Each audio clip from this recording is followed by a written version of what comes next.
बस मेरा दिल आ गया। मैंने इनको देखा, इनके हालात देखे तो मैंने सोचा कि नहीं।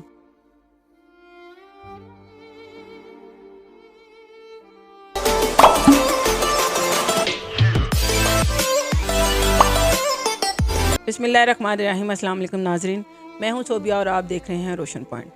आज हम जिस फैमिली में मौजूद हैं, 3 भाई हैं, तीनों ही माजूर हैं। माजूरी की ज़िंदगी बहुत मुश्किल से गुजारी और अल्लाह का लाख दफ़ा शुक्र है कि इनकी शादी हुई और इनको बीवियां बहुत अच्छी मिली। आइए नाजरीन, हम इनसे बात करते हैं और इनकी सारी ज़िंदगी की सूरत हाल पूछते हैं कि किस तरह से अपनी ज़िंदगी गुजार रहे हैं। अस्सलाम वालेकुम। वालेकुम सलाम। सर, आपका नाम? मोहम्मद सरवर। सरवर साहब, आपके बच्चे 3 हैं? जी, 3 बच्चे, एक बेटा है, 2 बेटी हैं। पढ़ते हैं? जी, प्राइवेट स्कूल में पढ़ा रहा हूँ। कोशिश तो यही है कि अच्छे से अच्छा पढ़ जाएं तो ज़रूर हमारा सहारा बन जाएंगे। आपको इनकी परवरिश में किस तरह की तकलीफ़ों का सामना करना पड़ता है, जबकि मैंने आपको देखा कि आप चल ही नहीं पाते? जी बाजी, ज़ाहिर सी बात है कि चल तो मैं बिल्कुल नहीं सकता, आपको पता ही है। मेरी वाइफ ही जो है ये मुझे उठाती है और यही सारा काम यही करती है हमारा।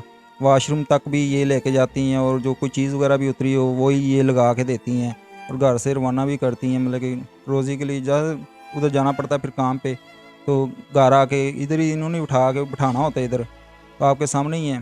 तो मुश्किल तो होती है, ज़ाहिर सी बात है। बच्चों के जो है पढ़ाई के खर्चे वगैरह बहुत ज़्यादा होते हैं। आपको पता है कि रेंट का मकान है और 7,000 रुपया रेंट दे रहा हूँ इसका मकान का, और ज़ाहिर बत्ती का बिल वगैरह भी आ जाता है 3-4 हज़ार रुपया। 10-12 हज़ार रुपये में ये मकान पड़ जाता है हमें, तो बहुत मुश्किल तो होती है, ज़ाहिर सी बात है। तो लेकिन शुक्र अल्हम्दुलिल्लाह, अल्लाह से तवक्कल है हमें। अल्लाह इंशाल्लाह हमारा कुछ ना कुछ इंशाल्लाह ज़रूर बेहतर हो जाएगा, इंशाल्लाह अल्लाह खैर करेगा, क्योंकि अल्लाह पे भरोसा रखना चाहिए इंसान को, तो अल्लाह इंशाल्लाह मदद करेगा हमारी। आप 3 भाई हैं, तीनों ही माजूर हैं, तीनों की शादियां भी हुई हैं, आप अलग अलग रहते हैं। अलग अलग रहने की वजह से आपको अलग अलग मुश्किलात का सामना भी करना पड़ता है। तो आपने कभी ये नहीं सोचा कि हम सब इकट्ठे रहते हैं? अभी दरअसल इकट्ठे रह नहीं सकते हम लोग, क्योंकि ज़ाहिर है तीनों के बच्चे हैं, छोटे छोटे बच्चे हैं, और तीनों भाइयों को मतलब कि एक मकान बड़ा नहीं मिल सकता। उसमें ये है कि ना, मतलब कि जो हम ना तो ऊपर रह सकते हैं, ऊपर वाले मकान में भी नहीं रह सकते, नीचे वाला जो पोर्शन होता है वही चाहिए होता है हमें। तो उसमें ज़ाहिर है 3 कमरे नहीं होंगे, होते हैं 1-2 होते हैं, 1-2 होते हैं, वो इसलिए फिर हमें लहदा-लहदा रहना पड़ता है, और लहदा-लहदा रेंट वगैरह भी ज़ाहिर जाता है सारा मकानों का, ये वो। आपके अम्मी अबू हैं?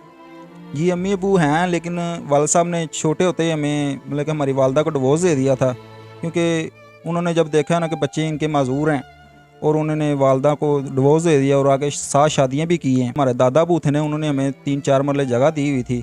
उसने सोचा कि अगर ये हमारे पास आते जाते रहेंगे तो इनको जगह देनी पड़ेगी, तो इसलिए उन्होंने अखबार से निकाल दिया कि ये हमारे बेटे ही नहीं है, क्योंकि जगह ना देनी पड़ जाए इसको। जब अखबार से आप 2 साल पहले निकाला, उससे पहले क्या आप अपने माँ बाप के पास रहते थे? पापा पास थे आप? नहीं, अभी हम तो तकरीबन, मैं उस वक़्त 4-5 साल का था जब हमारे वालदा को डिवोर्स दे दिया, और फिर हम वालदा के साथ चले गए थोड़ी देर के लिए, मतलब कि 6-7 माह या 1 साल उधर रहे हैं। उसके बाद ज़ाहिर है वालदा ने भी आगे शादी कर ली थी, हम अपने तायाबू के पास रहे हैं, और उसके बाद मतलब कि काफ़ी मुश्किल आई हैं। तायाबू की तरफ भी रहते रहे हैं, और काफ़ी मतलब कि पार्कों में भी सोते रहे हैं, ऐसे हालात भी रहे हैं, और सड़कों पे भी रहते रहे हैं बहुत मुश्किल से। लेकिन जब से हमारी मतलब कि शादी वगैरह हुई है ना, तो फिर हम मतलब मकान में रहना शुरू हो गए हैं, तो अल्लाह का शुक्र है कि अल्लाह पाक ने बीवी अच्छी दे दी है। सरवर साहब, आप चल नहीं सकते, बच्चे हैं छोटे छोटे, कभी इन्होंने ये नहीं बोला कि बाबा हमें बाहर लेके चलें? हमारा भी दिल करता दूसरे बच्चों की तरह खेलना कूदना, हमारे बाबा हमें बाहर लेके जाएं, तो क्या करते हैं इनको? अभी क्या करना है, हम तो चल नहीं सकते, तो इनको कैसे बाहर लेके जाएंगे? होती हैं बच्चों की ख्वाहिश होती है कि हमारे पापा हमें बाहर लेके जाएं, ये वो घुमाने लेके जाएं, लेकिन बेचारे बच्चे भी सब्र करके बैठ जाते हैं।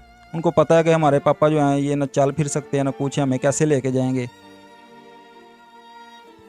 सरवर साहब, आप घर से जब अपनी गाड़ी लेके जाते हैं या बाइक अपनी लेके जाते हैं जिस पर सारा सामान लगाया होता है, आपकी बीवी लगा के देती हैं, यहाँ से वो रवाना कर देती हैं आपको, मगर वहाँ पे जाके मैंने देखा है ना तो कोई छाँव है, ना ऊपर कोई ऐसी चीज़ है जहाँ पे आप नीचे बैठ सकें या उसके नीचे खड़े हो सकें। बारिश आ जाए, आंधी आ जाए, तो क्या करते हैं आप?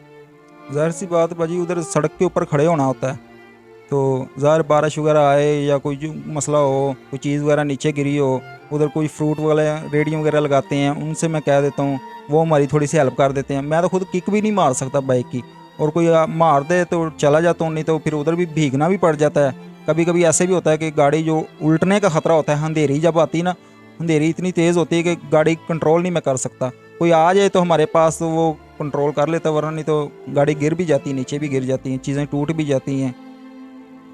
कभी वहाँ पे खड़े हुए आते जाते लोगों ने कभी आपकी कफ़ालत की हो, या कभी आपका कोई ऐसी हेल्प की हो जो आपको पता हो कि यार मैं यहाँ पे खड़ा हूँ, मेरे लोग अच्छे हैं, गुजरते हुए मेरी वो हेल्प कर देते हैं? बाजी सभी लोग गलत तो नहीं होते, कुछ अच्छे भी हैं, कुछ लोग ऐसे हैं मतलब कि जो लड़के वगैरह ज़्यादा होते हैं वो ही ये हरकतें कर जाते हैं, चीज़ें छीन कर भाग जाते हैं।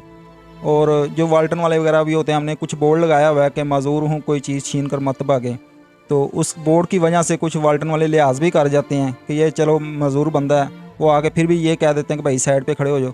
ज़ाहिर है हम अपने अड्डे के ऊपर खड़े नहीं होंगे तो फिर कहाँ जाएंगे, उधर से ज़ाहिर रोज़ी हमने कमानी होती है, सारा कुछ करना होता है, घर का सर्कट चलाना होता है, मकान का रेंट वगैरह सारा देना होता है। ज़ाहिर है उधर जाएंगे खड़े होंगे तो ज़ाहिर सी बात है कमाई करेंगे, तो वरना अगर खड़े नहीं होंगे तो वैसे कहाँ पे कमाई करेंगे हम। खुदा न खास्ता कोई बच्चा बीमार हो जाता है, बीवी अकेली है, किस तरह से वगैरह ला के देते हैं? डॉक्टर के पास लेकर जाना वापस लाना अकेली बीवी ही करती है?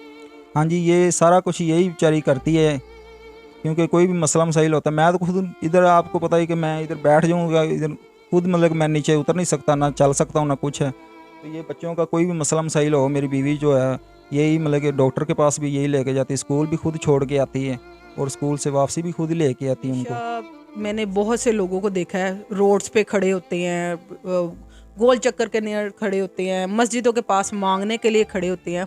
आप बिल्कुल बिल्कुल माजूर हैं, लोग आपको दे के भी जाते हैं और खुशी से दे के जाते हैं, तो आपका कभी दिल में नहीं आएगा यार छोड़ो इतनी मेहनत क्या करनी है, मांग के गुजारा करते हैं, आराम से घर में अच्छे खासे लेके जाऊंगा और सुकून से बैठूंगा घर? नहीं अभी ये बात ठीक है आपकी, लेकिन जो कोई भी इंसान होगा ना, अगर उसके अंदर का इंसान जागता होगा ना, तो वो ऐसी हरकत कभी भी नहीं करेगा, ना सोचेगा भी नहीं, वो किसी के आगे हाथ नहीं मतलब के करेगा, किसी के आगे भी। क्योंकि हमारी कोशिश यही होती है कि हम अल्लाह पाक हमें इतना बनाए कि हम किसी को दे सकें, हम किसी के आगे हाथ ना फैला सकें, हमारी तो यही कोशिश होती है। और इंशाल्लाह जब तक हमारी सांस में सांस है, इंशाल्लाह हम देने वालों में से बनेंगे, लेने वालों में से नहीं बनेंगे इंशाल्लाह। और अल्लाह पे भरोसा है, इंशाल्लाह अल्लाह पाक हमें इतना कर देगा कि हम देने वाले बने। सुभान अल्लाह। सरवर साहब, आपके पापा ने देखा है कि माशाल्लाह बच्चे हैं, घर हैं, माँ बाप आते हैं आपके पास? नहीं, वालदा तो आ जाती हैं, वो कभी कभी मतलब कि महीने बाद 2 महीने बाद वालदा आके 1-2 रात रह के चली जाती हैं। ज़ाहिर सी बात है कि वालद जो है, वालद बिल्कुल हमें जब से उन्होंने 2 साल से मतलब कि हमें अखबार से निकाला है ना, उस वक्त के मतलब कि उन्होंने कोई राब्ता शाब्ता ही नहीं किया, कभी फ़ोन करके नहीं पूछा कि बेटा तुम ज़िंदा हो कि मर गए हो कि क्या कर रहे हो, आपके बच्चों का क्या बना है। और ज़ाहिर है उनके पोती पोते हैं, उनको ये चलो ज़्यादा नहीं तो फ़ोन करके बंदा पूछ लेता है, लेकिन उन्होंने आज तक ये फ़ोन भी नहीं किया। 2 साल हो गए हैं अभी तक मतलब कि कोई हाल चाल नहीं पूछा हमारा कि जी रहे हो, मर गए हो, क्या कर रहे हो। तो ऐसे फिर वालद का क्या करें हम।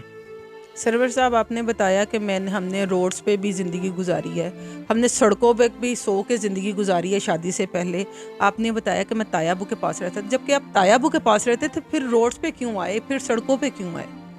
ज़ाहिर सी बात है, अभी जब तायाबू के उनके बच्चे बड़े हो गए हैं, उन्होंने आगे शादी, बच्चों की भी शादी की, उनके पास इतनी मतलब कि जगह नहीं थी कि वो हमें संभाल सकते। उन्होंने हमें जवाब दे दिया, उन्होंने कहा बेटा अब आप अपना कुछ करो। तो ज़ाहिर सी बात है फिर हमें मेहनत मजदूरी काफ़ी की है, मतलब कि ज़ाहिर सी बात है फिर पार्कों में ही सो के गुजारा करना था या सड़कों पे भी रहना था ना, तो घर तो अपना है नहीं था हमारे पास। जब ये जीवन साथी हमें मिला है उस वक्त फिर हमने रेंट पे मकान वगैरह लेने शुरू किए हैं। और ये भी होता है कि अक्सर मतलब कि 6 माह 2 माह 3 माह के बाद माल मकान जो होता है उसको कोई 1000 रुपये ज़्यादा दे देता है किराया, वो कहता है भाई ये मकान खाली कर दो। फिर हमें इतना मसला होता है कि हमें खुद तो हम एक चीज़ नहीं उठा सकते, तो हमें फिर मतलब कि दिहाड़ी वगैरह पे मज़दूर लगा के तो सामान अपना उठाना वगैरह पड़ता है। अभी ये भी मकान जो लिया अभी तकरीबन 4-5 दिन हुए हैं सिर्फ ये मकान में शिफ्ट हुए हैं हम, पहले किसी और के मकान में रहते थे, उन्होंने भी ऐसे ही किया है। उन्होंने कहा भाई हमें हमारा गुजारा नहीं होता, हमारे मकान ऐसे ये वो आप खाली कर दें, तो हमने खाली कर दिया, अब इधर आए हैं। आपका कोई रिश्तेदार, कोई मोहल्लेदार, कोई आपको देख के आपकी हेल्प नहीं करता? आप ही आजकल आपको पता है कि महंगाई इतनी है कि रिश्तेदार जो हैं वो देखते हैं ना, जब कोई गरीब है तो वो और पीछे चले जाते हैं, वो नज़दीक नहीं आते। वो ये भी वो फ़ोन करना गवारा नहीं समझते कि इनका फ़ोन करके हाल चाल ही पूछ लें, कि ये ना हो कि वो कह दें कि यार हमें इतने पैसे दे दो, हमारा गुजारा नहीं हो रहा। तो ऐसे कोई भी नहीं ऐसे करता। या जो भी लोग आपको देख रहे हैं उनसे बात करना चाहेंगे कि आपकी कोई हेल्प करे तो? आप ही हेल्प तो अल्लाह की ज़ात ही है, तो इंशाल्लाह अल्लाह पे भरोसा है।